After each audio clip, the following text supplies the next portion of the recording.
చెరువుల్లో మట్టి తవ్వకాలకు ప్రభుత్వం అనుమతులు మంజూరు చేసిందన్నారు ప్రభుత్వ విప్ ఎమ్మెల్యే యార్లగడ్డ వెంకట్రావు. గన్నవరం నియోజకవర్గ వ్యాప్తంగా చెరువులలోని మట్టిని ప్రజల అవసరాల కోసం తరలించుకునేందుకు అధికారులకు దరఖాస్తు చేసుకోవాలన్నారు. చెరువుల్లో మీటర్ లోతు మాత్రమే మట్టి తవ్వి ట్రాక్టర్లు ఎడ్ల బండ్లలో మాత్రమే మట్టిని తరలించుకోవాలన్నారు. రాత్రివేళ మట్టి తవ్వకాలు అనుమతులు ఇచ్చేది లేదన్న ఆయన మట్టి తరలింపు అక్రమాలకు పాల్పడితే సహించేది లేదని హెచ్చరించారు. జగన్ సీఎంగా ఉండగా రాజధాని లేని రాష్ట్రంగా మార్చారని, కూటమి వచ్చాక రాజధాని నిర్మాణ పనులు చూసి ఓర్వలేకపోతున్నారని ఆయన ఆరోపించారు. 175 ఉన్న వైఎస్ఆర్ కాంగ్రెస్ పార్టీ తర్వాత మేము సిద్ధంగా ఉన్నాం. అసలు సిద్ధంగా ఉన్న ఎన్నికలు పోటీ చేసినప్పుడు ఎవడైనా సిద్ధంగా ఉండాల్సిందే.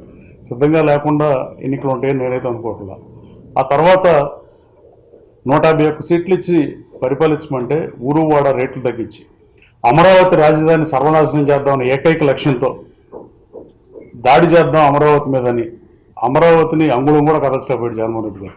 5 సంవత్సరాలు తన పదవీకాలం మొత్తం అమరావతిని ఎట్ట మారుద్దామని న్యాయ నిపుణులతో, సుప్రీంకోర్టు లాయర్లతో, పార్టీ నాయకులతో చర్చోపచర్చలు జరిపి అమరావతిని మారుద్దాం, 5 రాజధానులు చేస్తా, 10 రాజధానులు చేస్తా, 15 రాజధానులు చేస్తానని టైం అంతా వేస్ట్ చేసి ఆంధ్ర రాష్ట్రాన్ని అధోగతి పాలు చేయడం వాస్తవం కాదు జగన్మోహన్ రెడ్డి గారిని అడుగుతున్నాం.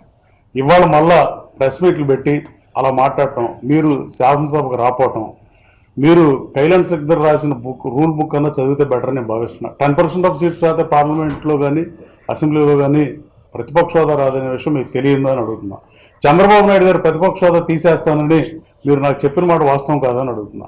అంటే చంద్రబాబు నాయుడు గారి దగ్గర 23 మంది శాసనసభ్యులు ఉన్నప్పుడు మీరు 6 శాసనసభ్యులు తీసేసుకుంటే చంద్రబాబు నాయుడు గారు ఉన్న ప్రతిపక్ష హోదా పోతుంది, దాన్ని లాగేద్దాం అనే ఉద్దేశంతో తెలుగుదేశం శాసనసభ్యులు నువ్వు చేర్చుకుని 4 చేరి తర్వాత 2 రాక నువ్వు చంద్రబాబు గారి ప్రతిపక్ష హోదా ఆ రోజు తీయలేకపోయావు.